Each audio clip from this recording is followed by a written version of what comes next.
Next, I would like to introduce Rabbi Braham David of Temple Shalom in Medford.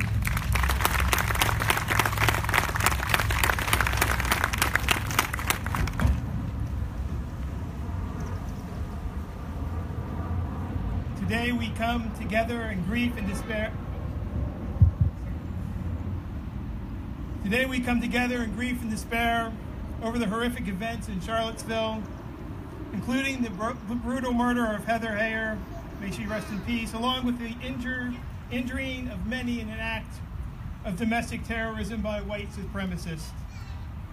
We are also saddened by the deaths of Virginia State Troopers H.J. Cullen and Burke M.N. Bates.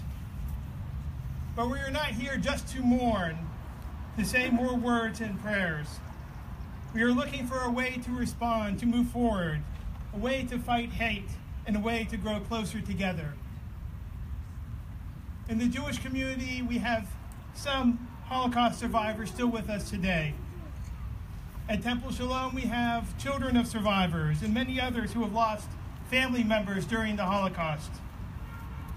The Jewish response to the Holocaust that I grew up is with two words, the phrase, never again. This short phrase of defiance and resolve was originally written down on the walls of the Buchenwald concentration camp by survivors in 1945, shortly after it was liberated by U.S. troops. Behind the phrase is a constant fear that no matter how comfortable we may feel, even in America, it can happen again. So we say never again. It is a wake-up call to action, to not sit in silence when we or any other community is facing bigotry and oppression. This week we have seen scenes of overt racism, anti-Semitism, and bigotry that I never thought we would see in America. When we see white supremacists, Nazis, racists marching in the streets, waving Confederate flags, the swastika, and all other symbols of hate, unhooded, unashamed, armed to the teeth, it's time to wake up and say, never again. Amen.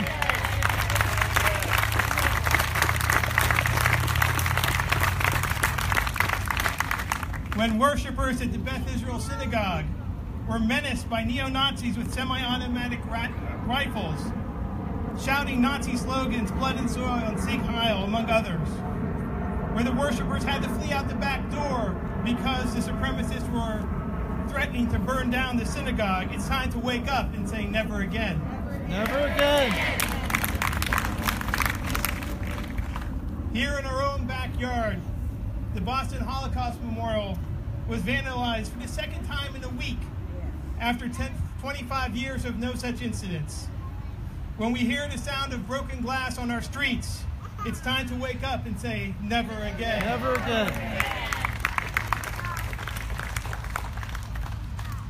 When we see the glorification of statues of Confederate soldiers, officers, and officials who perpetrated slavery, the greatest horror and injustice in American history, it's time to wake up and say, never again.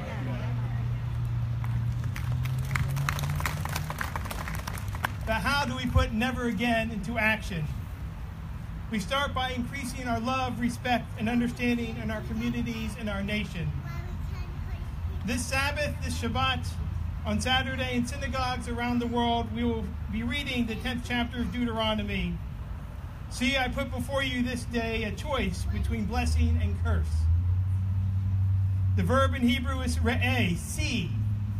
In the next verse we're told tishme'u, to hear, to listen. How do we choose blessing over a curse?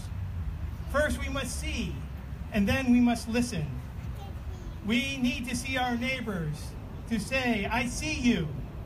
I recognize and acknowledge you and your humanity. We then need to listen to their stories, their experiences, their histories, their traditions, their fears, and their hopes.